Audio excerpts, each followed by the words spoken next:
power structures continue to do whatever they want, to whomever they want, because they can.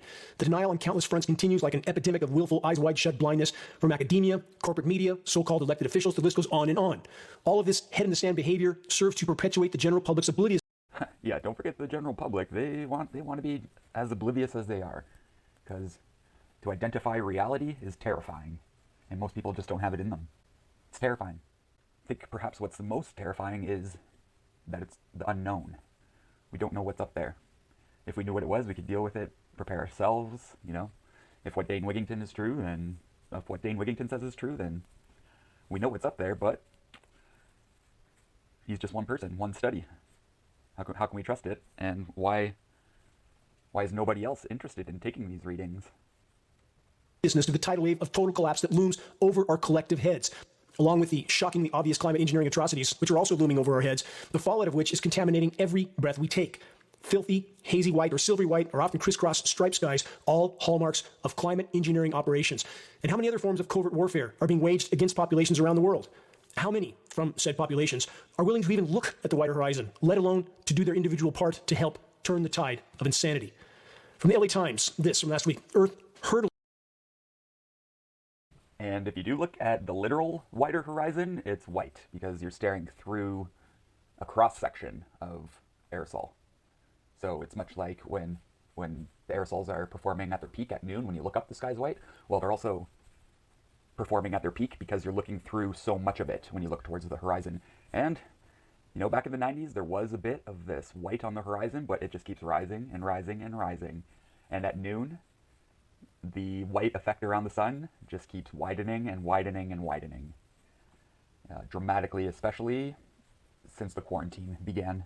Coincidence? Maybe. Toward a dangerous temperature limit. Major climate report warns. This is week after week after week. They are having to admit to the severity and immediacy of what's unfolding, not because they want to tell the truth, but because it's becoming all but impossible to hide. To accept their patently false narrative that the toxic aerosols in our skies are somehow saving us from ourselves is to lose our course completely.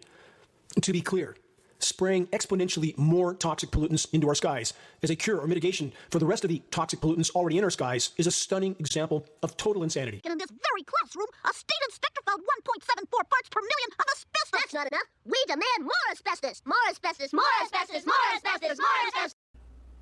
Had we, instead of indoctrinating people en masse, educated people en masse, there wouldn't be the ingenuity gap that's actually responsible for overpopulation. It's not the population that's the problem. It's the ignorance of the population that's the problem.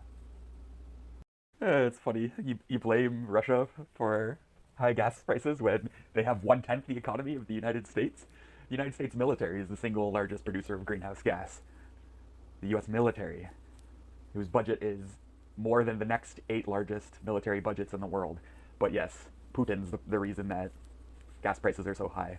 Nothing to do with your outrageous fuel consumption, which, you know, a lot of that's going to jets loaded with tons of aerosol that have turned our sky white. Our sky is white. Nobody cares.